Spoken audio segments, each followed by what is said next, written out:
E eu queria chamar o nosso segundo preletor dessa manhã, um amigo meu de longas datas, né? Cadê? Pastor Luiz Magalhães, da Comunidade Cristã de Curitiba. Um homem de Deus. Pastor Luiz, só uma coisa, um equívoco meu. Eu estava pensando em saudar. O pastor Luiz é um amigo muito querido. Foi uma bênção te reencontrar aqui hoje. Muito querido. Nossas filhas estudaram e moraram juntas na Bethel, na mesma apartamento, dividiram apartamento na Bethel. E eu estou muito honrado de ter você aqui hoje, estar com você hoje e ouvi-lo, viu? Queria dar essa palavra a ele. Dá um aplauso a ele, por favor. Obrigado, pastor Eduardo. Pastor Luiz é da nossa equipe do MFI, ele faz parte, a gente faz parte junto ali da equipe apostólica do MFI Brasil, né? A gente está há bastante tempo que a gente se conhece, a gente tem até alguns episódios meio traumáticos, assim, que Deus foi curando ao longo do tempo.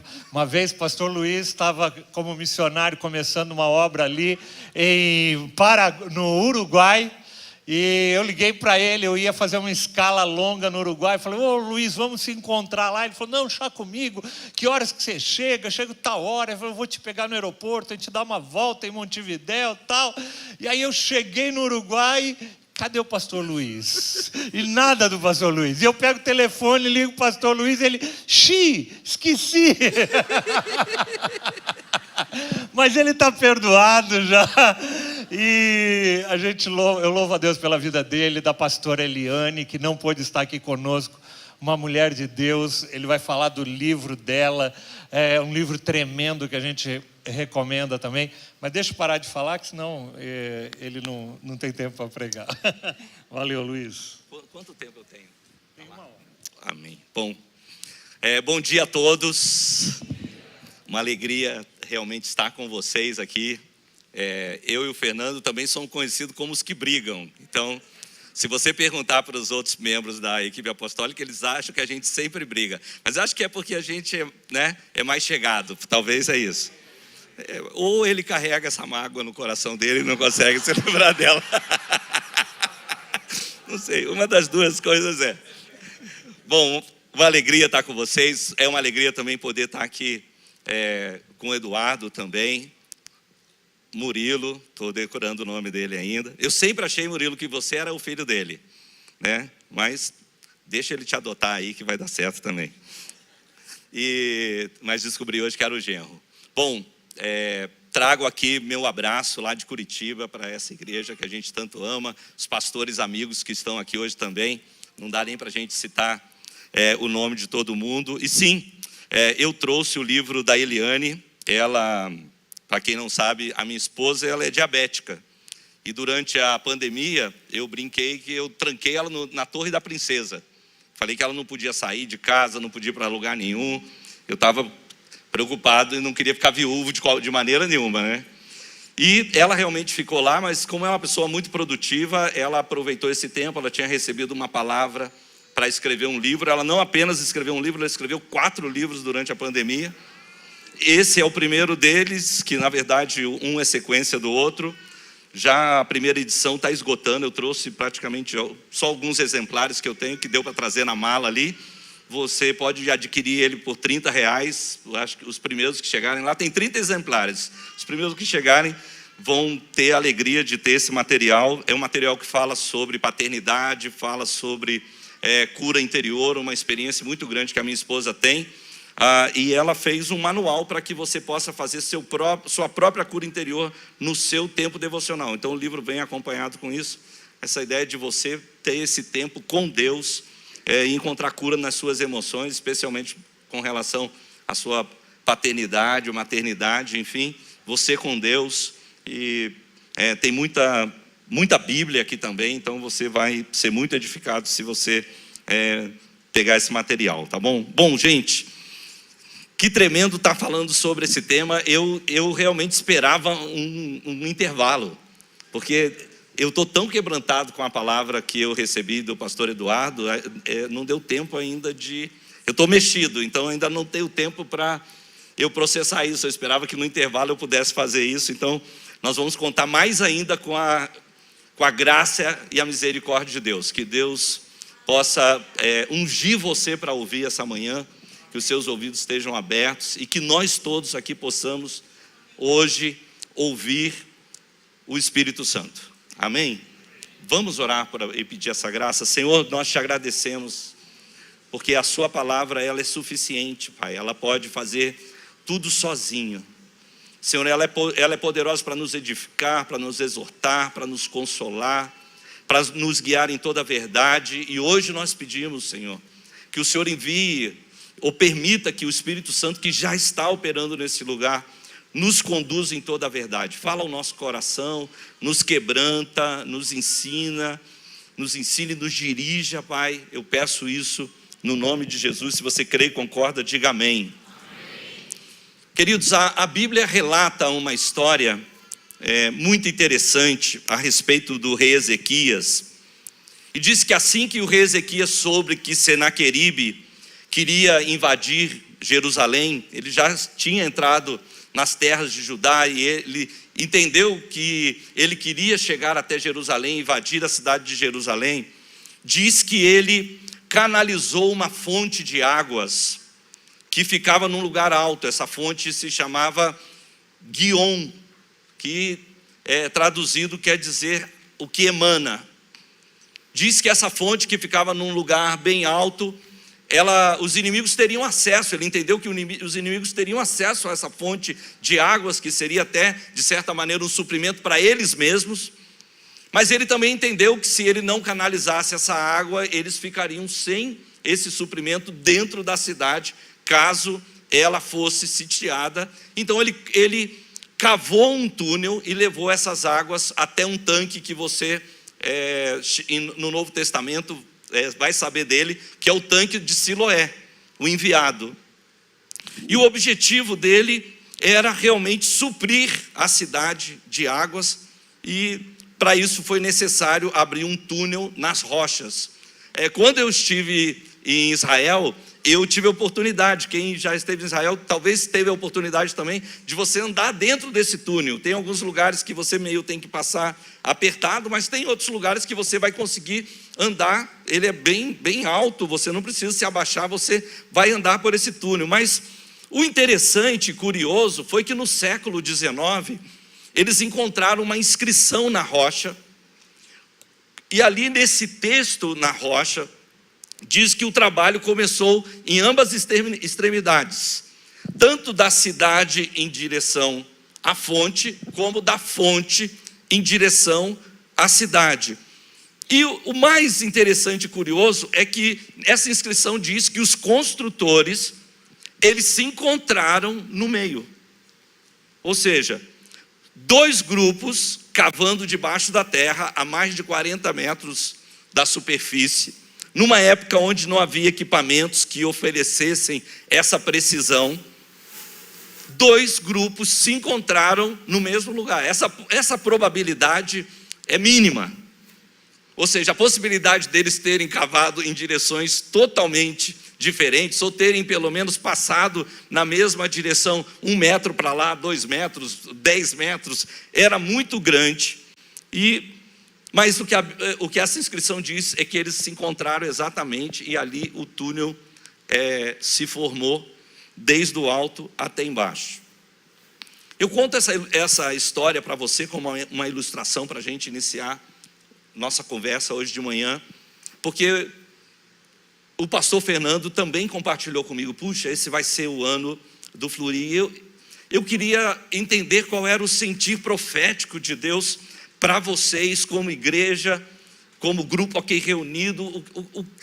Que coisa seria importante que eu pudesse transmitir para vocês? E como eu falei, eu já estou super quebrantado com tudo aquilo que o pastor Eduardo falou. Eu anotei para mim mesmo, eu também me sinto num tempo de transição. Eu entendo que Deus é Deus de tempos, de estações. Eu entendo que só o fato do ano ter mudado, uma nova estação mudou também. E eu anotei cada coisa, porque eu também entendo isso, que tudo começa a partir de um tempo com Deus. Mas o que eu senti muito forte para vocês é que existe também um canal para esse fluir de Deus na vida de vocês, na vida dessa igreja. Deus também quer abrir um canal das fontes superiores para trazer para dentro da sua casa e que essas águas, esse fluir, esteja disponível a todos. E o que eu entendi é que Deus quer fazer isso. Uma das maneiras como Deus vai abrir esse canal para vocês é através da unidade. Na unidade, embora a gente trabalhe em direções diferentes, sempre nós vamos nos encontrar no mesmo propósito. Na unidade, embora nós trabalhemos em diferentes campos, em diferentes ministérios, em diferentes ações, nós sempre vamos nos encontrar nesse mesmo propósito. E qual é esse propósito? Conduzir as águas para dentro da igreja.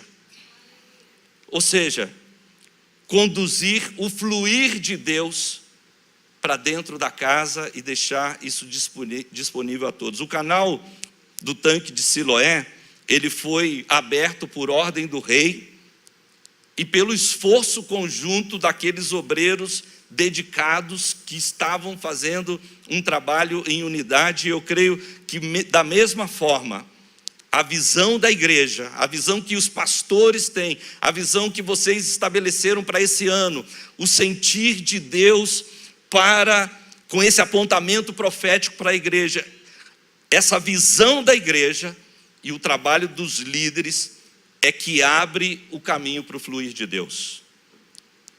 Essa visão que a liderança oferece, essa correspondência, ou seja, vamos dizer que a liderança é aqueles que cavam de cima, e nós, líderes da casa, somos aqueles que cavamos de baixo, mas vamos nos encontrar no mesmo lugar, para o mesmo propósito, para liberar o fluir de Deus para a sua casa.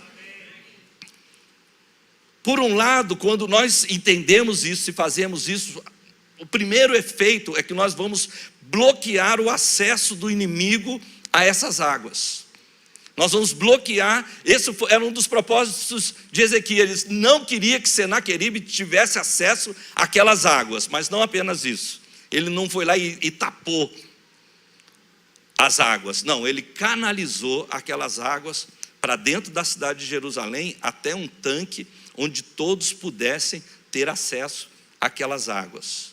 Então, o nosso trabalho, como liderança e como líderes da igreja, ou talvez como os pastores da igreja que estão liberando uma visão para a igreja, e nós que somos líderes, que estamos correspondendo a essa visão, a essa indicação, a essa direção que os nossos pastores estão nos dando. Esse trabalho tanto vai bloquear a ação do inimigo, como também vai tornar o acesso de toda a igreja, de todos os membros da igreja, a esse fluir. E quando eu penso em unidade, eu não tenho como pensar em outra coisa a não ser o Salmo 133.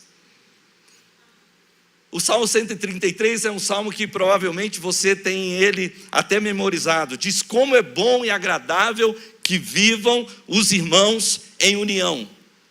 É como óleo precioso derramado sobre a cabeça, que desce pela barba, a barba de Arão até a gola das suas vestes. É como o orvalho do Hermon, quando desce sobre os montes de Sião. Ali concede o Senhor a bênção e a vida para sempre. Eu gosto de uma versão que diz: ali ordena o Senhor a sua bênção. Irmãos, a unidade, ela tem muitos benefícios. Começa dizendo que é bom e agradável que os irmãos vivam em união. E o que esse versículo mostra? Que o melhor da igreja está na soma das partes. Na verdade, Deus nos esconde e nos completa na unidade. Você hoje chegou aqui, e se você chegou, o louvor já tinha começado. Não estava lindo? Não é lindo o louvor? Você entra aqui, é linda a música dessa igreja. A gente tinha aqui o Murilo, tinha o Rafael Bicudo, tinha os outros músicos. Não estava maravilhoso? Sim ou não? Sim. Agora, eu lá na minha igreja não sei, mas eu tenho uns irmãozinhos que sentam atrás de mim, mas que são desafinados. Falo: Jesus, aonde esse cara? Tipo, ele não, será que não foi numa? numa aulinha de canto, será que tem alguma coisa que pode fazer por essa pessoa? Eu não sei os irmãos que cantam atrás de você, mas atrás de mim parece que os desafinados amam sentar ali atrás. E é possível que eles pensem a mesma coisa a meu respeito.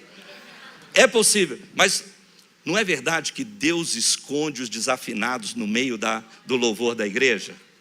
Quando a igreja toda está cantando, os desafinados desaparecem, a gente só escuta a beleza da música. Deus esconde e nos completa na unidade da igreja. Às vezes aquelas coisas que para você são falhas ou são limitações, você não alcança aquilo, Deus completa na sua igreja. Deus esconde as nossas inabilidades no meio da igreja.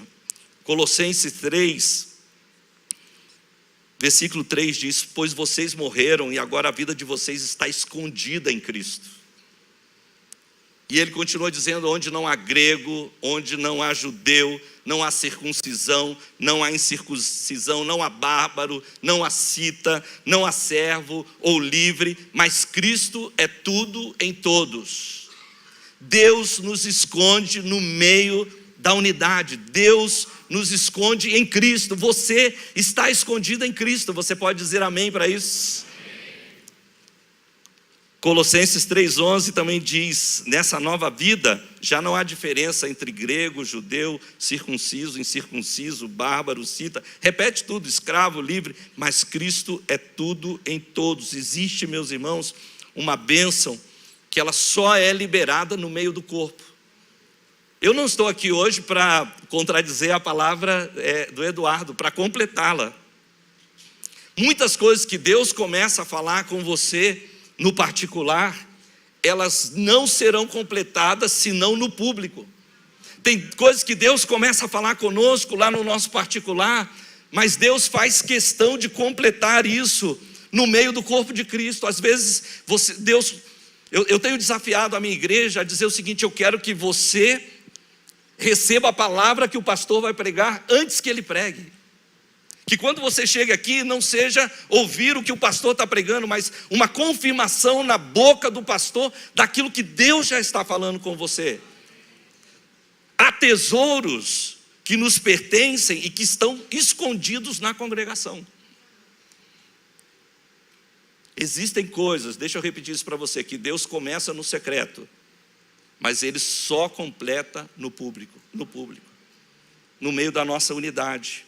Efésios 14:16 diz que dele todo o corpo, ajustado, unido pelo auxílio de todas as juntas, cresce e edifica a si mesmo no amor, na medida que cada um realiza a sua parte, cada um faz aquilo que é a sua função. Na verdade, meus irmãos, a unidade, ela tem o poder de multiplicar as nossas forças.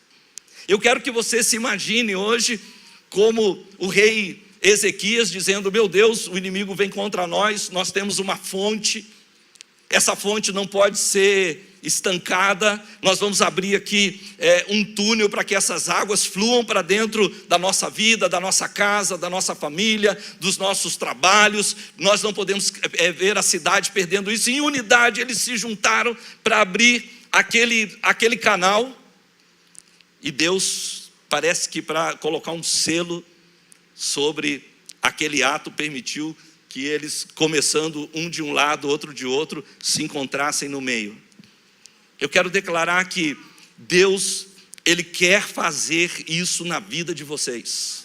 Coisas que Deus começou no coração dos seus pastores, coisas que Deus colocou no coração da liderança dessa casa. Eles estão cavando de cima para baixo, mas vocês vão dizer: bom, eles começaram, nós queremos o mesmo fluir, nós queremos a mesma graça, nós vamos também cavar de baixo para cima, e nós vamos nos encontrar no meio nesse propósito de trazer o fluir de Deus para dentro da casa. Deuteronômio 32:30 diz que: como poderia um homem só perseguir a 1000? Ou 2, porém, pôr em fuga a 10.000, a não ser que a sua rocha os tivesse vendido, a não ser que o Senhor os tivesse abandonado. Na verdade, eu quero usar a primeira parte desse versículo, que fala que um só homem persegue a 1000, mas 2 podem pôr em fuga a 10 mil. A gente sabe que tem essa multiplicação de forças quando nós nos colocamos no mesmo propósito, nos apontamos para o mesmo sentido. Na unidade, meus irmãos, nós somos mais fortes.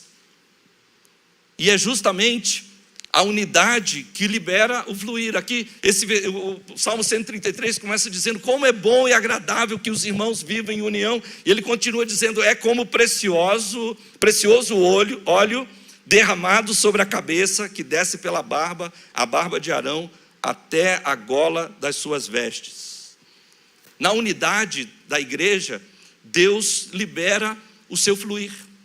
Na unidade da igreja, Deus libera a sua unção. Aqui diz que essa unidade é como esse óleo precioso que desce sobre a cabeça de Arão, desce por sua barba até a orla ou a gola das suas vestes. Quando nós falamos, a gente sabe disso, quando nós falamos desse óleo precioso na cabeça de Arão, nós estamos falando justamente dessa unção. Os sacerdotes eram ungidos para o ministério deles, mas nós também estamos falando de um fluir da presença de Deus. Fala que esse óleo foi derramado sobre a cabeça fala de vocês, fala da liderança da igreja, né? O homem é o cabeça da mulher, Jesus é o cabeça da igreja. Sempre que nós estamos falando de cabeça, nós estamos falando de governo, nós estamos falando de liderança. E Arão, meus irmãos, é o reconhecimento, ou é o ministério reconhecido por Deus. Vocês sabem que houve aquela disputa se Arão era ou não o sacerdote escolhido por Deus, e foi colocado a vara de todos, e a vara de Arão floresceu, deu inclusive frutos. E talvez essa manhã, eu creio que o que Deus está falando conosco é que há uma graça, há um fluir para ser liberado sobre essa casa, sobre essa igreja, sobre as igrejas que estão conectadas com essa casa. E essa graça, meus irmãos, ela vai começar a ser derramada sobre a cabeça de vocês, sobre os líderes dessa casa, sobre os líderes que, como Arão, têm um ministério reconhecido, que são reconhecidos por Deus, que são reconhecidos pela liderança de vocês. Vocês são essas pessoas. Põe a mão sobre o teu coração nessa manhã, diga: eu tenho um ministério reconhecido por Deus. E o que Deus está dizendo é que Ele vai derramar esse óleo, essa graça, essa unção sobre você. Na verdade, Deus escolheu a liderança dessa casa para conduzir a unção. Deus escolheu a liderança dessa casa para conduzir esse fluir da presença de Deus. Vocês são esse canal. Vocês são esse canal da presença. Vocês são ministérios aprovados. Vocês são ministérios reconhecidos e que foram ungidos para realizar as obras que vocês estão fazendo agora mesmo. Vocês foram ungidos para isso. Na verdade, Efésios 4:11 diz que Ele designou alguns para apóstolos, outros para profetas, outros para evangelistas, outros para pastores, outros para mestres, com o fim de preparar os santos para a obra do ministério. Para quê? Para que o corpo de Cristo seja edificado. Ou seja, a unção que Deus derramou sobre você, ela se completa através da operação de todo o corpo. A unção de Arão o consagrou para o ministério. E ele recebeu uma autoridade por essa unção que estava sobre a vida dele. No entanto, o que o Salmo 133 sugere é que Deus deseja derramar essa unção sobre todos. Em outras palavras, a unção que Deus colocou sobre essa liderança, Deus quer derramar sobre toda a igreja. Algo que eu digo para a minha igreja, eu digo: olha, nem todos vocês são profetas, nem todos vocês são apóstolos, nem todos vocês são pastores, ou evangelistas, ou mestres, mas todos vocês estão autorizados a operar na graça que flui dessa casa, da nossa casa, nesses dons. Então vocês que estão aqui, líderes de célula, líderes de ministérios, homens e mulheres que trabalham, vocês recebem dessa casa, dessa fonte superior, dessa graça de Deus, vocês recebem autorização para operar nesses dons. Às vezes você vai estar lá e você não pode dizer eu sou um profeta, mas você vai profetizar. Vai profetizar porque a graça fluindo dessa casa para a sua vida. Você vai pastorear pessoas. Você talvez diz, eu não sou um pastor, mas você tem unção para pastorear. Porque você está debaixo da graça dessa casa. Talvez você não é exatamente um evangelista, mas você vai ministrar debaixo da graça que está liberada nessa casa. Você pode dizer amém para isso? O Salmo 133 sugere exatamente isso, esse derramar de unção sobre todos. E sabe quando isso acontece? Quando Deus encontra um povo vivendo em unidade. Porque a unidade cria o ambiente para o fluir de Deus. Esse vai ser o ano do fluir. Qual é a nossa parte? O fluir não pertence a nós, o fluir pertence a Deus. Qual é a nossa parte? Nós vamos preparar um ambiente para essa presença. Nós vamos preparar um ambiente para esse fluir. Na verdade, o rei Ezequias, ele não podia produzir água. Ele precisou encontrar uma fonte, mas ele preparou um canal para trazer essas águas para dentro da cidade. Eu quero declarar que esse ano de 2023, você vai ser aquele que vai estar cavando canais para trazer a presença para dentro da casa de Deus, para dentro da tua célula, para dentro do teu trabalho, para dentro do teu ministério. Você está produzindo esse ambiente da presença. Ainda, meus irmãos, que a autoridade esteja sobre liderança, todos nós vamos experimentar e viver essa mesma unção. A unidade entre os irmãos, ela tem tanto poder quanto a unção que está sobre a liderança. Ouça isso, a unidade entre os irmãos tem tanto poder quanto a unção que está sobre a liderança, porque é o que o Salmo 133 diz. Ele diz o seguinte: é como óleo, como é bom que os irmãos vivam em união, é como óleo precioso derramado sobre a cabeça de Arão. Como é bom que vocês estejam unidos no mesmo propósito, podendo dizer sim, amém, para aquilo que os seus pastores estão fazendo, porque quando vocês fazem isso, é semelhante ao óleo derramado sobre a cabeça de Arão.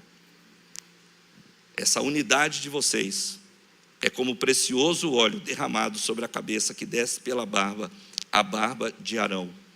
Eu quero animar vocês isso, porque à medida que nós andamos em unidade, à medida que nós deixamos de lado as nossas diferenças, e nós nos enfocamos numa única pessoa, Jesus, essa unidade, ela vai nos conduzir a uma maturidade. Porque assim como na escavação do tanque de Siloé, cada um no corpo de Cristo também precisa saber a sua importância. Como eu disse, alguns cavavam de baixo, alguns cavavam de cima, mas o importante é que todos nós estejamos trabalhando na mesma obra, com o mesmo propósito. Isso, meus irmãos, exige maturidade. Olha o que diz o versículo 2: é como óleo precioso derramado sobre a cabeça, que desce pela barba, a barba de Arão, até a gola das suas vestes. Quando nós falamos de barba, nós falamos de maturidade. E quando nós falamos de vestes, nós falamos de estatura. Diz que é do alto da cabeça até a planta dos pés. Isso fala de uma plenitude, mas principalmente fala de uma estatura e de uma maturidade. E maturidade é um requisito fundamental para que a gente possa desfrutar as riquezas do Pai e a sua herança. Você lembra lá o que diz Gálatas? Diz que Efésios capítulo 4, versículo 13, diz: até que alcancemos a unidade da fé, o conhecimento do Filho de Deus e cheguemos à maturidade, atingindo a medida da plenitude de Cristo. Na verdade, a unidade, ela funciona como uma estufa. A unidade, ela produz um ambiente fértil, ou fluir necessário para o crescimento e para o amadurecimento. A unidade é como uma estufa que facilita o seu crescimento, facilita a sua maturidade. E quando nós temos maturidade e entendemos a nossa estatura espiritual, não importa a posição onde nós estamos. Acho que nós ouvimos algo sobre isso hoje. Não importa o papel que você desempenha, não importa o ministério que você serve, quando nós alcançamos a estatura espiritual, nós estamos mais preocupados com o propósito do que com a posição. Quando nós alcançamos estatura espiritual, nós estamos mais preocupados com o fluir da presença de Deus e que esse fluir seja acessível a todos, do que com a posição que nós ocupamos. Então, assim como o canal de Siloé foi aberto por ordem do rei e pela unidade dos obreiros, a unidade da igreja, ela abre caminho para uma unção que seja levada a todo o povo. Ela preserva essa unção no meio da igreja e torna ela acessível a todos. Às vezes, nós pensamos assim, né? Eu ouvi hoje a Sônia falando, olha, no ano que vem nós vamos pensar como nós vamos trazer as crianças para liberar os pais. E, por outro lado, a gente também ouviu aqui o Eduardo falando hoje, comecei uma igreja com 30 irmãos, 6 eram crianças. Né? Oi? Não, mas o meu ponto é que, às vezes a gente, quando pensa lá nos tios cuidando das crianças, a gente não está lembrando o que Deus está fazendo lá. A gente fez, essa semana passada, um evento com crianças, e os pais trouxeram as crianças e tal, e uma pessoa era nova na igreja, na verdade, chegando na igreja, ela deixou o filho lá pensando, puxa, é uma colônia de férias. E deixou a filha lá, só que o filho voltou para casa e falou, mãe, e a mãe deu testemunho, ela falou, olha, eu deixei meu filho pensando que era uma colônia de férias, mas Deus está fazendo algo na vida dele, que ele falou, mãe, Deus falou comigo. E ele falou assim, olha, eu ouvi a voz a 400 quilômetros. Deus estava falando comigo a 400 quilômetros, mas eu ouvi a voz dele claramente. E ele falou comigo que quando eu crescer eu vou ser um médico e eu vou ajudar muitas vidas. Agora, irmãos, essa unção está chegando nas crianças. Por quê? Porque quem está trabalhando lá no Kids não está pensando assim, olha, o irmão vem, fica no bem bom, assiste o culto, eu aqui cuido do filho dele, e depois ele vai embora, eu nem participei do culto. O irmão não está pensando isso, a pessoa que está lá, ela está pensando assim, eu estou abrindo caminho para esse fluir, para essa unção, chegar na vida das pessoas. Eu estou cavando um poço. Ele não está pensando, olha, o pastor que está bem, porque ele só está lá no palco, ele não está aqui cuidando de um monte de criança. Não, essa pessoa faz com alegria, porque ela tem entendimento de que ela está trazendo as águas para dentro da cidade de Deus. Irmãos, que seríamos de nós, os pastores, se nós não tivéssemos esses irmãos que entendem a unidade, que entendem que nós trabalhamos todos juntos. Eu contava para o Fernando que durante a pandemia, eu liguei para todos os nossos coordenadores de célula, e eu falei, irmãos, vejam quem está passando necessidade, nós queremos suprir a necessidade de todo mundo. E não vinha a resposta. Eu chamei meus pastores e falei, gente, e aí, as pessoas que nós precisamos ajudar? Não, pastor, não tem ninguém para ajudar. Falei, como não tem? Nós estamos no meio de uma crise, da pandemia, não dá tempo. Quando a gente chega lá, os líderes de célula já fizeram, já pagaram conta de luz, já pagaram conta de água, já deram cesta básica, já supriram. A igreja não precisa fazer nada. Irmãos, esses irmãos que estão fazendo isso, eles entenderam que eles estão cavando e trazendo esse fluir para dentro da vida das pessoas. Eles não estão pensando, o que eu ganho com isso? Não, eles estão entendendo que na unidade nós somos mais fortes, que na unidade nós podemos fazer muito mais. Na verdade, irmãos, a unidade, ela ativa o reino e o fluir de Deus. Diz aqui que a unidade é como o orvalho do Hermon que desce sobre os montes de Sião. O orvalho fala exatamente disso, desse fluir invisível do reino. Irmãos, o reino opera por ele só. Nós pastores estamos aqui, nós estamos animando, nós estamos consolando, mas a verdade é que as coisas acontecem por elas mesmas, porque o reino tem poder de fazer isso. E quando nós estamos em unidade, ele diz que é como o orvalho do Hermon. Você alguma vez já viu o orvalho? Mas nunca viu como se forma. Você chega de manhã, a grama está molhada, o telhado está molhado, você não vê como o orvalho se forma. Na verdade, o orvalho é a condensação do vapor da água na atmosfera, e ele acaba sendo depositado gotículas ali, né, sobre a grama, sobre o telhado, folhagens. Diferente da chuva, o orvalho molha a relva, mas você não vê como ele se forma. E isso fala do agir invisível do reino de Deus. Está dizendo assim, quando os irmãos vivem em união, isso é como o orvalho do Hermon. Deus faz e você não vê como. Você está perguntando, como isso aconteceu? De onde vieram essas pessoas? Como surgiu esse recurso? Mas é porque nós estamos em unidade. É a operação invisível do reino pela palavra. Vocês lembram que uma vez perguntaram a Jesus sobre o reino, ele falou, o reino não vem em forma visível. Uma vez, também foi perguntado, a que compararei o reino de Deus? Disse que é como o fermento que a mulher misturou a uma quantidade de farinha, toda a massa foi fermentada. O reino de Deus operando sem que você veja.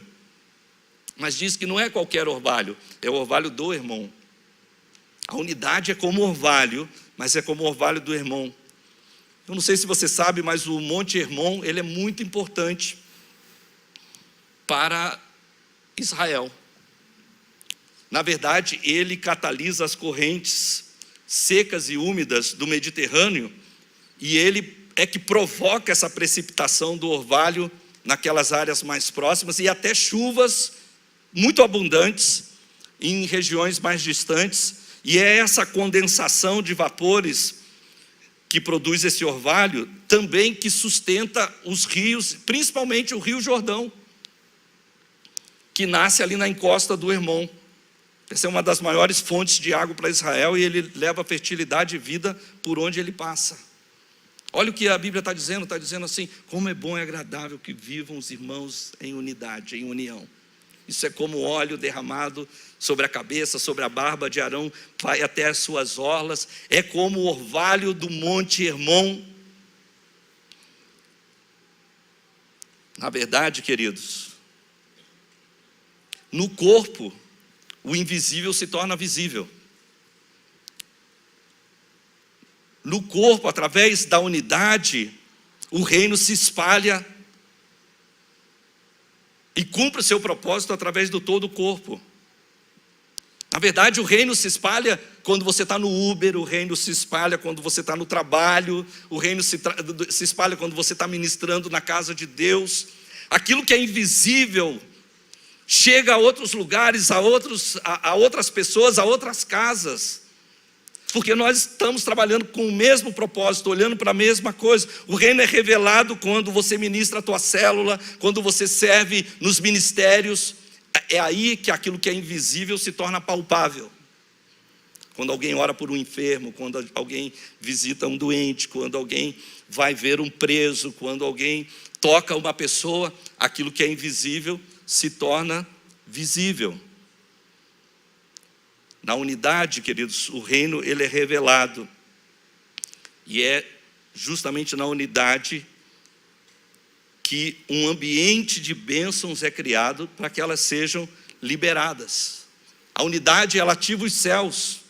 Diz que é como o orvalho do Hermon que desce sobre os montes, e diz, ali o Senhor ordena a sua bênção e a vida para sempre. Eu gosto muito de pensar sobre isso.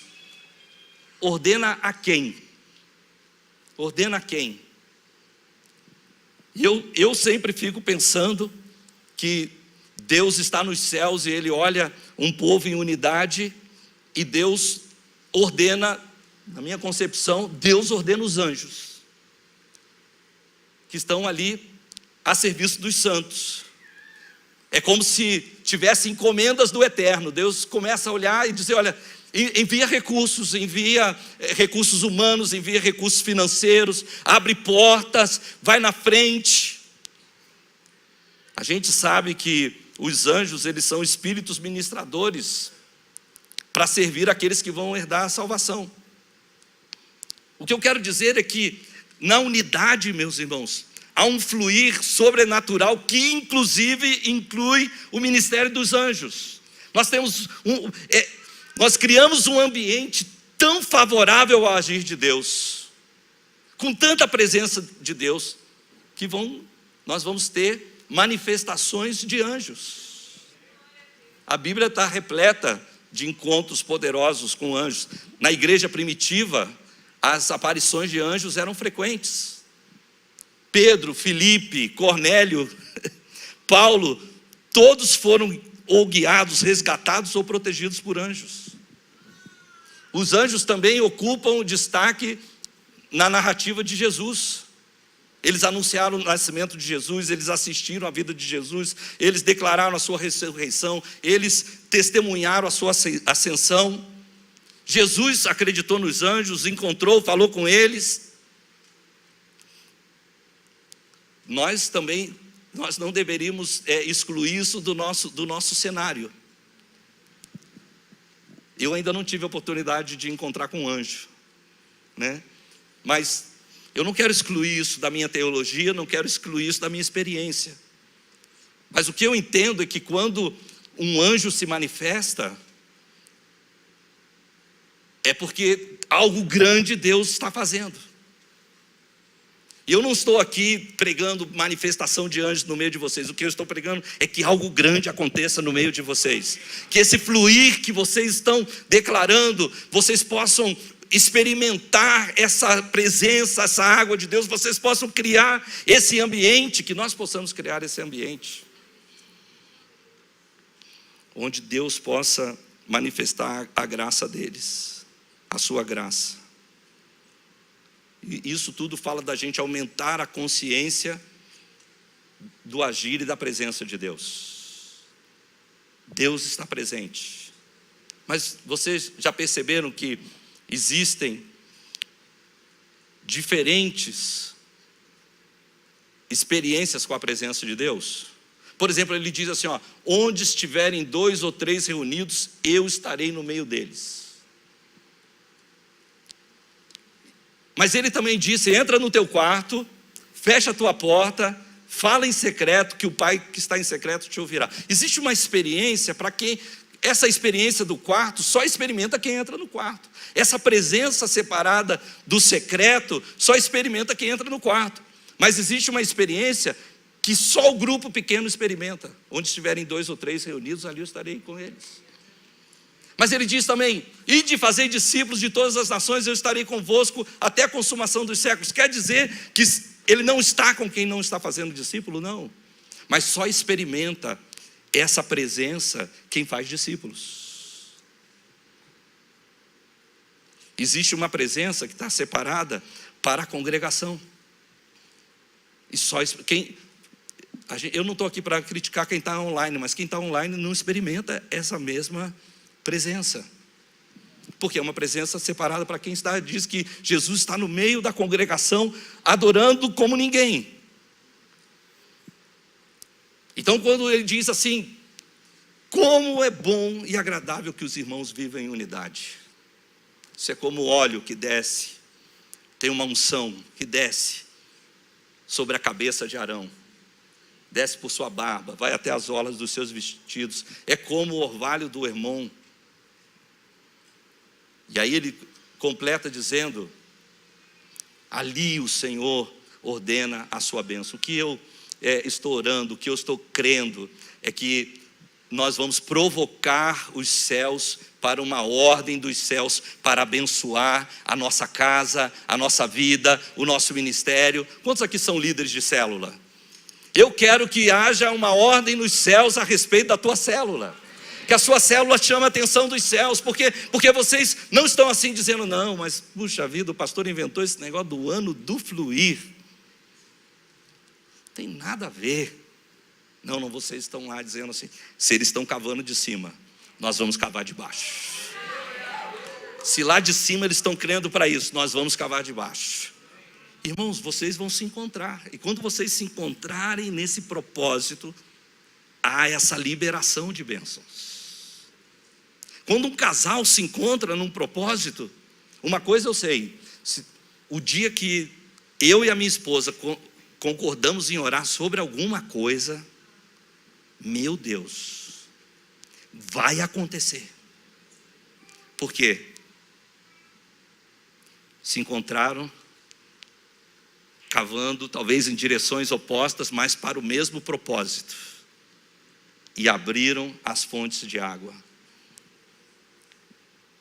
Quando eu estou falando aqui de anjos, a Bíblia fala, não se esqueçam da hospitalidade, porque praticando-a sem saber, alguns acolheram a anjos. O que eu estou dizendo, eles não tinham nem consciência de que anjos estavam visitando eles. E eu quero essa manhã aguçar a sua consciência, para você aumentar a sua consciência a respeito da presença, do agir de Deus, do mover de Deus, porque Deus não vai agir só aqui nessa plataforma, Deus vai agir lá na sua célula também, Deus vai agir em outros momentos, porque Ele já prometeu. Ele prometeu, eu vou estar no teu quarto, eu vou agir no teu quarto, eu vou estar quando vocês se reunirem 2 ou 3 no meu nome, eu vou estar quando você discipular alguém, eu nunca te deixarei, eu jamais te abandonarei. Mas nós precisamos desenvolver essa consciência. Às vezes a gente sabe, mas a gente nem sempre percebe, e a gente nem sempre sente. Amados, Deus está na unidade, e a unidade é o ambiente propício para o fluir de Deus. Na unidade nós somos mais fortes, nós somos melhores, porque o fluir de Deus é liberado nesse ambiente, esse ambiente de unidade.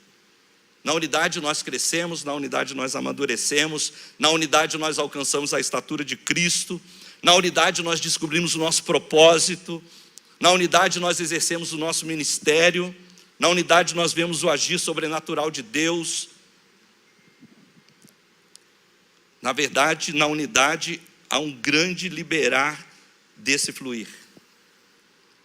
E é assim que o Salmo termina dizendo, é como o orvalho do Hermon que desce sobre os montes de Sião, ali o Senhor ordena a sua vida para sempre.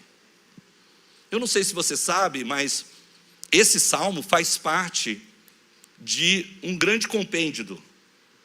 Na verdade, eles são os salmos de romagem. Eram salmos que os israelitas cantavam. Pelo menos um israelita deveria ir uma vez por ano a Jerusalém, nem sempre faziam, mas eles cantavam quando subiam até Jerusalém, esses cânticos. Eles estavam cantando, como é bom e agradável que os irmãos vivam em unidade.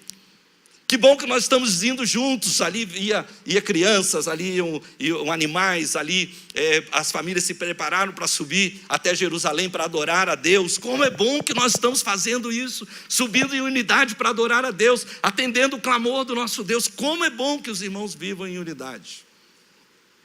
E é interessante que o próximo salmo, que é o Salmo 134, ele é o último salmo desses salmos. E ele é uma bênção, é como aqueles que subiram agora vão voltar. E essa bênção é muito interessante, porque diz assim, venham, bendigam ao Senhor todos vocês, servos do Senhor, que servem de noite na casa do Senhor, levantem as mãos em direção ao santuário, bendigam ao Senhor, de Sião abençoe o Senhor que fez os céus e a terra. Imagine, a bênção final do peregrino envolvia 2 coisas, uma bênção terrena e uma bênção celestial. A bênção final do peregrino era essa, que o Senhor que fez os céus e a terra te abençoe. Em outras palavras, que Deus libere para você bênçãos naturais, mas que Deus também libere para você bênçãos espirituais. E no salmo anterior diz: na unidade o Senhor ordena a sua bênção. Quando a gente ouve isso aqui de Sião, abençoe o Senhor que fez os céus e a terra, o que nós estamos ouvindo é a terra se alinhando aos propósitos eternos. Vocês lembram que Jesus disse: tudo que vocês ligarem na terra será ligado no céu. Tudo que vocês desligarem na terra também será desligado nos céus. E eu digo que se 2 de vocês concordarem sobre qualquer assunto sobre o qual pedirem, isso lhes será feito pelo meu Pai que está nos céus. Vocês perceberam aqui o poder da unidade nesse texto? Diz: olha, qualquer assunto que vocês pedirem em unidade, que vocês se juntarem, será feito. Quão bom, irmãos, e agradável é que os irmãos vivam em unidade. Nessa unidade Deus ordena bênçãos. Deus ordena bênçãos naturais sobre a sua vida. Mas Deus também ordena bênçãos celestiais sobre a sua vida. Deus ordena bênçãos que vão como esse túnel.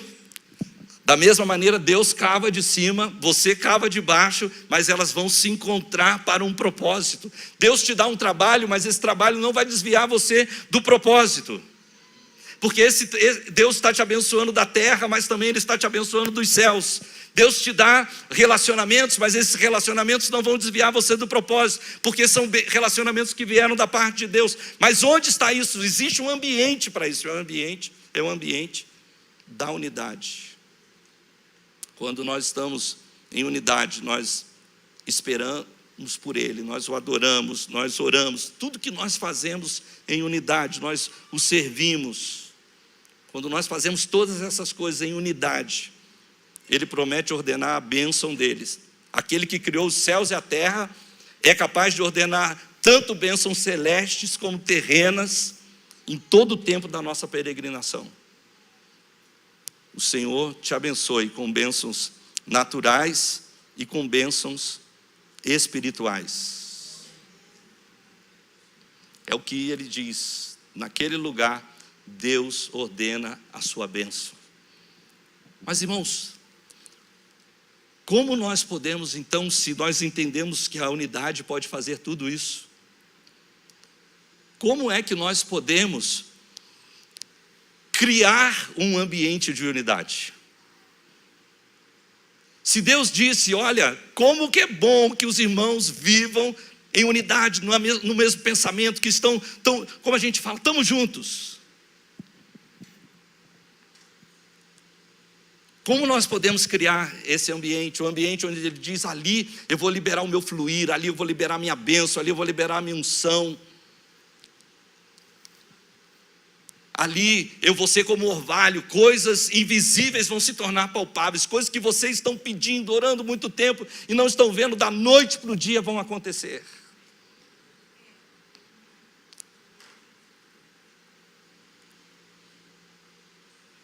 Como nós podemos criar esse ambiente onde Deus ordena bênçãos? Vocês começam a ver bênçãos naturais, bênçãos espirituais acontecendo no meio da sua igreja.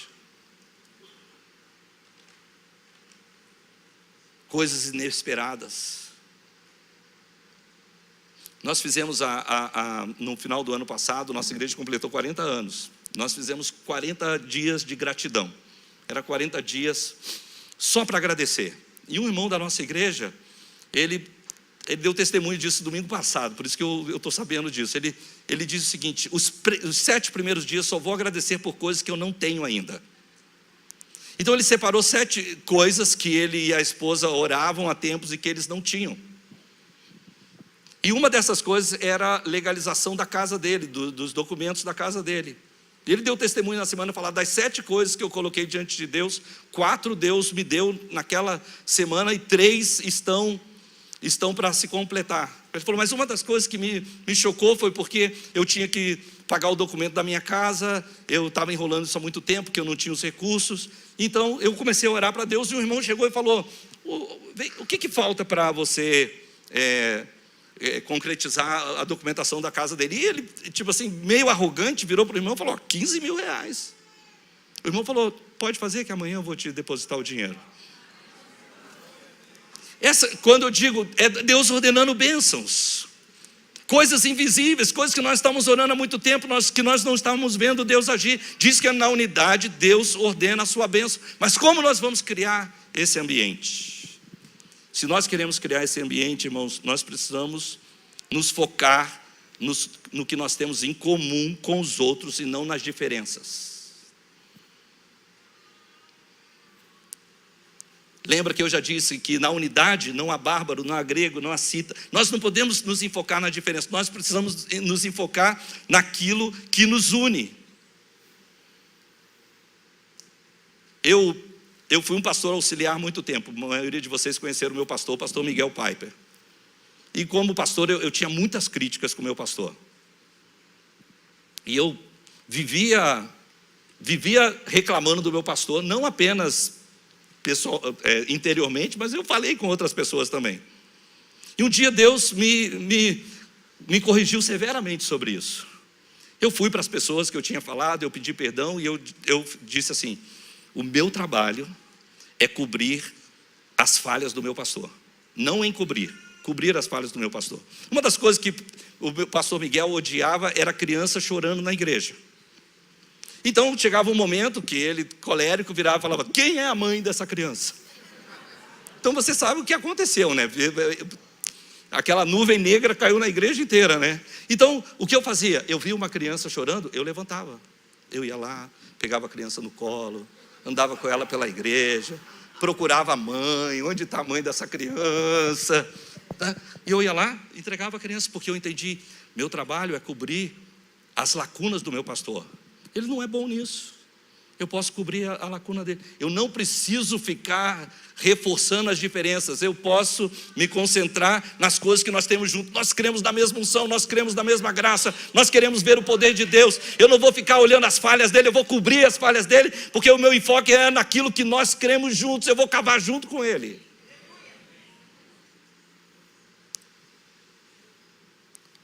Eu não deveria ter sido o cara que substituía ele, porque eu critiquei ele muito. Mas eu acho que essa mudança de atitude nos aproximou, fez com que nós nos tornássemos amigos. Ele passou a confiar mais em mim.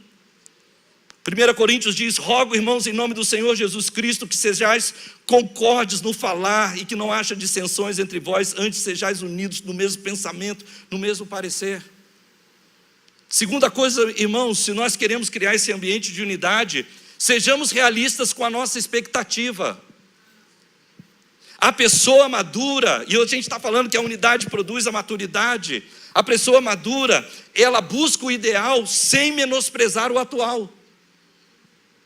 Existe aquela igreja que todo mundo sonha, e existe a igreja de verdade, aquela que a gente vive, com falhas, com coisas que ainda não foram alcançadas, que não chegaram do jeito que a gente quer, mas vamos ser realistas com as nossas expectativas e vamos continuar sonhando para coisas maiores e melhores.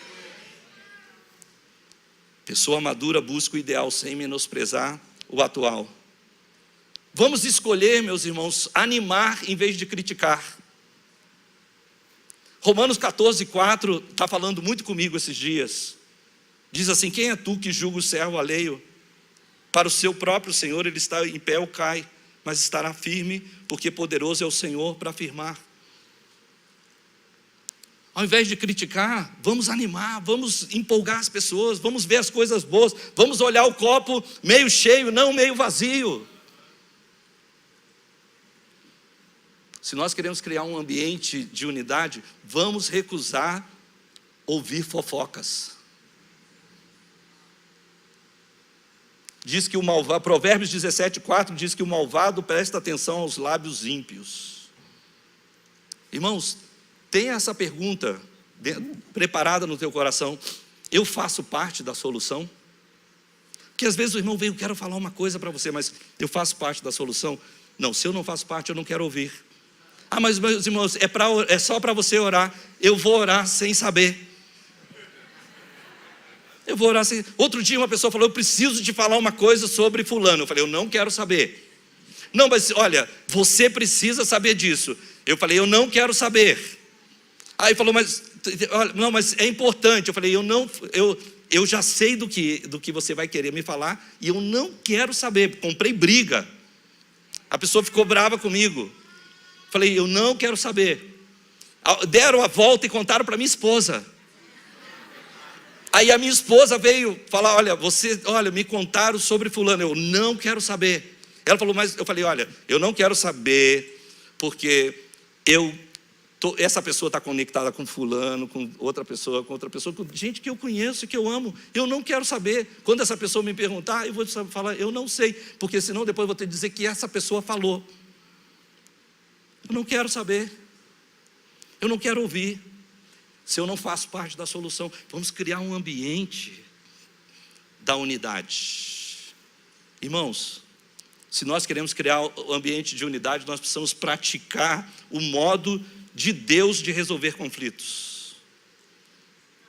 Mateus 18 diz o seguinte, que se o seu irmão pecar, vai você e repreende você com ele sozinho. Se ele te ouvir, você ganhou o irmão.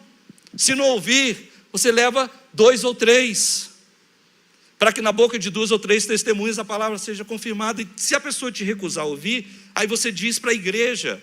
Se ele ainda não se arrependeu, considere ele como publicano e pecador. Mas o que a gente faz? O irmão peca para a gente considera ele publicano e pecador. Daí nós vamos contando para a igreja inteira. Aí finalmente encontramos alguém para ficar do nosso lado, para brigar com o irmão. E aí finalmente vamos falar com o irmão. A gente faz o caminho totalmente contrário. Se nós queremos preservar a unidade, vamos fazer isso. Às vezes pessoas vêm na igreja e falam, olha, não, porque fulano. Eu falei, já falou com fulano? Porque a Bíblia diz, primeiro você resolve com ele. Se nós queremos preservar a unidade, nós precisamos fazer isso. Se nós queremos preservar a unidade, nós precisamos apoiar os nossos pastores e líderes. A Bíblia diz isso, obedecei os vossos guias, sendo submissos a eles, porque eles velam por nossas almas como quem está para prestar contas dela, para que o façam com alegria e não gemendo, porque isso não vos seria útil. Quantos aqui entendem, estão de acordo comigo, que Deus libera bênçãos no meio da unidade, que a unidade produz um ambiente para liberar essas bênçãos? Então nessa conferência nós precisamos assumir esses compromissos, que não seremos nós que vamos quebrar a unidade, que não seremos nós que vamos desviar o curso das águas que estão sendo canalizadas para dentro da casa de Deus. É uma decisão pessoal, nós podemos dizer, alguém pode quebrar a unidade, eu não vou ser. Eu não vou ser. Eu não vou aceitar ser quem quebra a unidade, eu não vou. Então, eu vou me focar naquilo que a gente tem em comum. O que você tem de diferente com o pastor Fernando, com a pastora Sônia? Uma coisa que eu tenho aprendido, eu agora faço parte de um movimento de unidade na minha cidade. Sou parte da diretoria do Núcleo Pastoral de Curitiba, que é um núcleo de muitos pastores, reúne 500 pastores uma vez por mês. E eu tenho aprendido que você precisa fechar os olhos para as diferenças. Que tem cada pastor esquisito. Irmãos, eu imagino que eles devem pensar a mesma coisa de mim. Eu imagino que eles também devem pensar a mesma coisa de mim. Mas eu preciso me focar naquilo que nós temos de propósito. Não nas nossas diferenças. Eu fui pregar na igreja de um pastor, assim, me convidou para pregar na igreja dele. Ele tem o muro de Jerusalém plotado na parede inteira da igreja dele.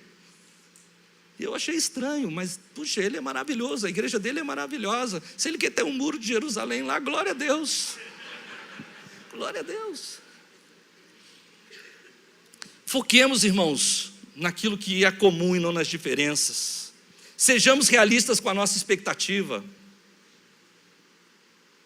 A gente tem na internet aquilo, realidade, expectativa e realidade. É meio assim na igreja também. Sejamos realistas com as nossas expectativas. Vamos escolher animar e não criticar. Vamos recusar a fazer fofocas. E vamos resolver os conflitos da maneira de Deus. Se nós fizermos isso, os nossos pastores se sentirão apoiados. Se nós fizermos isso, nossos pastores vão dizer amém. Nós temos um povo que está dizendo sim, amém, de maneira prática. Será que nós podemos tomar essa decisão essa manhã de não sermos nós que vamos quebrar a unidade? Uma decisão pessoal. Não seremos nós que vamos quebrar a unidade. Não serei eu. Podemos tomar essa decisão? Você pode ficar de pé comigo?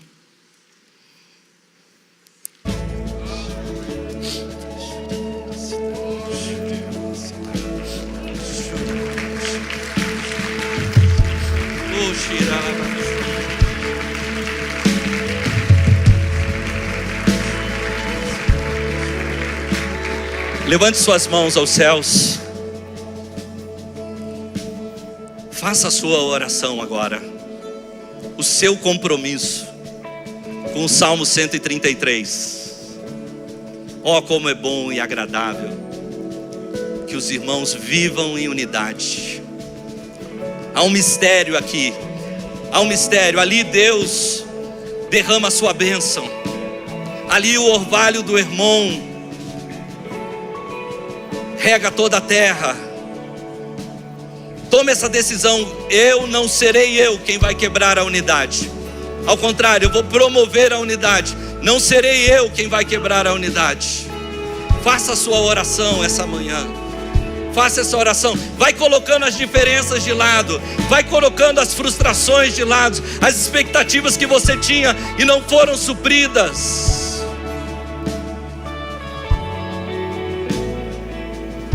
Vai colocando de lado. Vai colocando de lado as ofensas. Coloca de lado as ofensas. Fernando falou de desentulhar poços.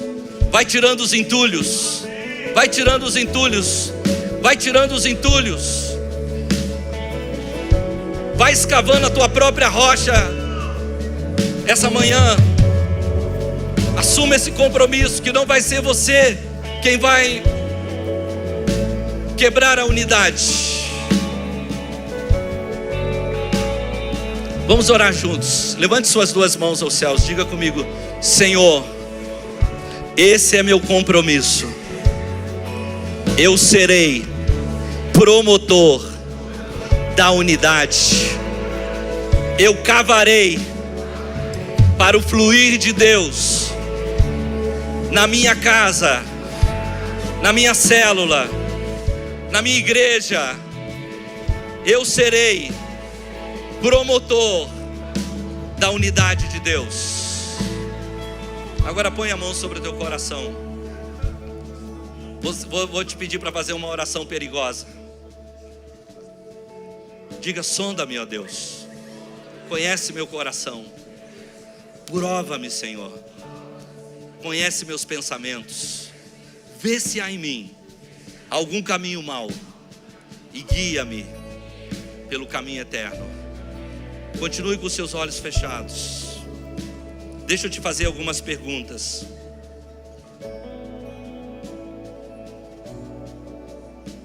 Em algum momento você acha que se focou mais na diferença do que no que tinha em comum com alguém? Pede perdão a Deus. Talvez alguns aqui vão ter que até procurar alguém para pedir perdão a alguém, porque você se enfocou mais nas diferenças do que no que vocês têm em comum. Será que você carrega uma frustração no coração porque você colocou uma expectativa em algo que nunca aconteceu? Ou se aconteceu, foi muito aquém daquilo que você esperava e você se frustrou e colocou isso sobre os ombros até da liderança. Isso virou um bloqueio para você. Deixa o Senhor sondar o seu coração. Será que em algum momento você escolheu criticar ao invés de animar? Será que você deu o seu ouvido para ouvir coisas que você não tem o poder para mudar?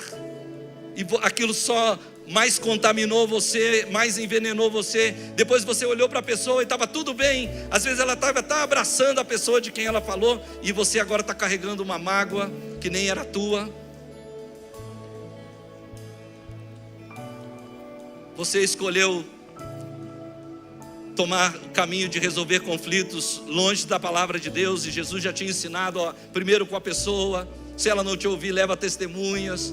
Se as testemunhas não ouvirem, aí sim, vai para a liderança da igreja. E se ele nem ouvir essa pessoa, então já considera esse cara um publicano e pecador. Ou você tomou outro caminho, você falou para todo mundo, você tentou encontrar testemunhas a teu favor, gente que te apoiasse. Limpa teu coração nessa manhã. Nós estamos preparando um ambiente para a unidade, porque ali o Senhor ordena a sua bênção. Ali o Senhor envia anjos, ali o Senhor envia bênçãos da terra, bênçãos dos céus. Nós só estamos preparando esse terreno, nós só estamos preparando essa estufa de maturidade, onde nossas plantas vão crescer mais viçosas, mais poderosas, e nós vamos receber tudo aquilo que o Senhor tem para nós. Você em algum momento deixou de apoiar o seu pastor e o seu líder?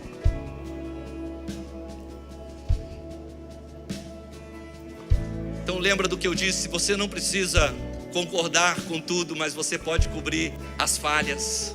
Você pode ser daquele que está para cobrir lacunas e não para expor.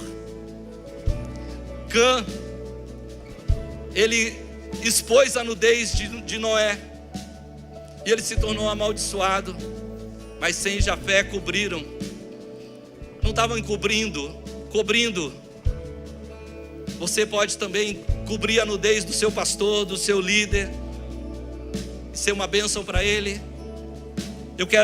Eu sei que meu tempo já passou, mas eu quero só orar mais algo com você. Eu sinto que há pessoas aqui ofendidas, e essas ofensas viraram um bloqueio para você. Aquilo que era o problema de outro se tornou uma enfermidade no seu coração.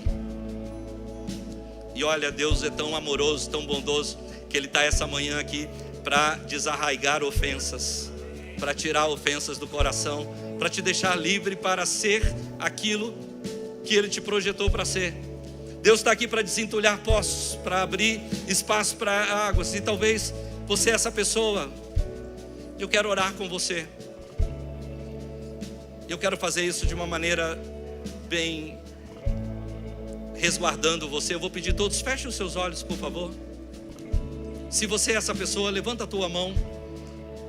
Você só vai levantar, você vai levantar, eu vou deixar você levantar e abaixar. Pode abaixar, querido. Pode abaixar. Pode abaixar. Se você, isso, já vi sua mão, pode abaixar. Pode abaixar, querida, pode abaixar lá também no fundo, querida. Vocês já sabem por quem eu estou orando. Estou orando por você e com você. Eu quero te afirmar essa manhã que Deus está trabalhando em você. Deus está trabalhando por você, porque Deus quer trabalhar também com você. Ele quer liberar você essa manhã. Vou pedir todos, põe a mão sobre o teu coração. Eu vou orar por essas pessoas. Senhor, eu oro hoje por esses irmãos que se ofenderam, e essa ofensa se tornou para eles uma pedra de tropeço. Senhor, eu oro para que o Senhor agora, com mão forte, arranque essa ofensa, que esses corações sejam limpos. Senhor, que no lugar da ferida o Senhor coloque cura, que no lugar da ferida o Senhor coloque um bálsamo, que esse mesmo óleo que é liberado no meio da unidade possa também curar pessoas essa manhã aqui nesse lugar. Repita comigo essa oração, diga: em nome de Jesus. Todos vamos dizer: em nome de Jesus, eu decido agora perdoar. Agora diz o nome de quem você está perdoando. e diz o porquê você está perdoando. Agora diga comigo assim: eu renuncio carregar mais um minuto que seja essa ofensa. Eu lanço fora e eu declaro que eu sou livre para realizar os mais altos planos e propósitos de Deus para a minha vida. Perdoa-me, Senhor. Perdoa pelo pecado da ofensa. E assim como eu perdoei os meus ofensores, perdoa-me a mim também. Eu te peço isso, crendo e recebendo, no nome de Jesus.